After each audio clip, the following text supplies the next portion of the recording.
Neil, a typically hard-fought local derby. Yeah, I thought we were good. Very good, actually. We withstood everything that Blackburn threw at us, and I thought we were a better, stronger team as the game wore on, and should have won it in the end with Heskey. Some outstanding performances, you know, particularly I thought the two centre-halves and the goalkeeper and Dean Moxley had great games, and Mark Davis thought was the player of the match. I thought he had a fantastic game. We need a little bit more in the final third, that's all, and we're not far away, but we'd have lost that game last year, Phil, you know, so the mentality of the squad is better.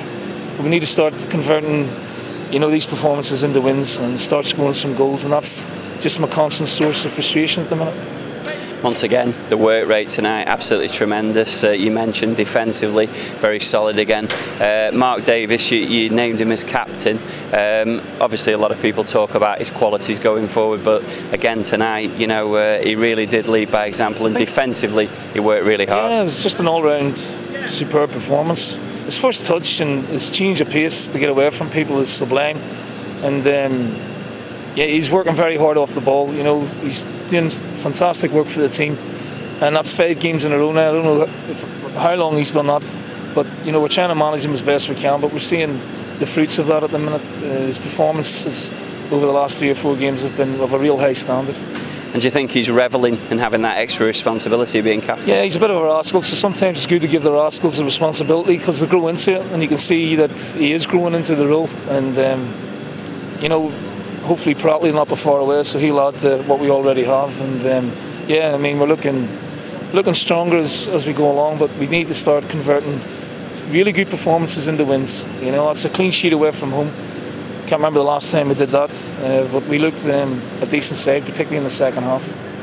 A major part of that solidity at the back's Dorian. It's a blow to lose him there tonight, isn't it? Yeah, I mean, he's stupid, you know.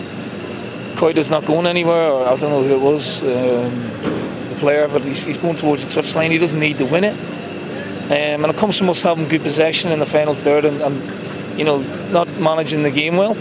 And then, you know, I don't know, he's for some reason he's flown in and he doesn't need to, and now we may have lost him for a game, which is a blow because he's been absolutely superb. International break now, of course, gives you a couple of weeks not only to work with the new players that you brought in, but also hopefully get 1 or 2 bodies back. Yeah, you know, hoping Darren will be not far away. Derek Cassetti should be fit. Max Clayton's not far away. And then obviously we get some work into the new boys, you know, Pisano, Guisado, who was on the bench tonight. So, and Silva, you know, need a little bit more out of him because he's definitely got the ability. But no, yeah, it's pleasing because we're looking stronger. We've got strength and depth, and we just need that little bit of touch of class at the end of things. He looked really disappointed to be taken off Silva, but that's a good reaction, isn't it? Yeah, I mean, we just felt that they were getting, you know, balls into the box, so bringing Heskey on got us up the pitch more, and certainly we looked stronger at set pieces against. Just one final question, of course, the transfer window shuts next week. You're still hoping to add 1 or 2 extra players? Maybe 1, you know. Certainly, I think we've got cover now defensively, and we've got good cover in midfield. So, yeah, maybe 1 more forward if we can, but we'll see.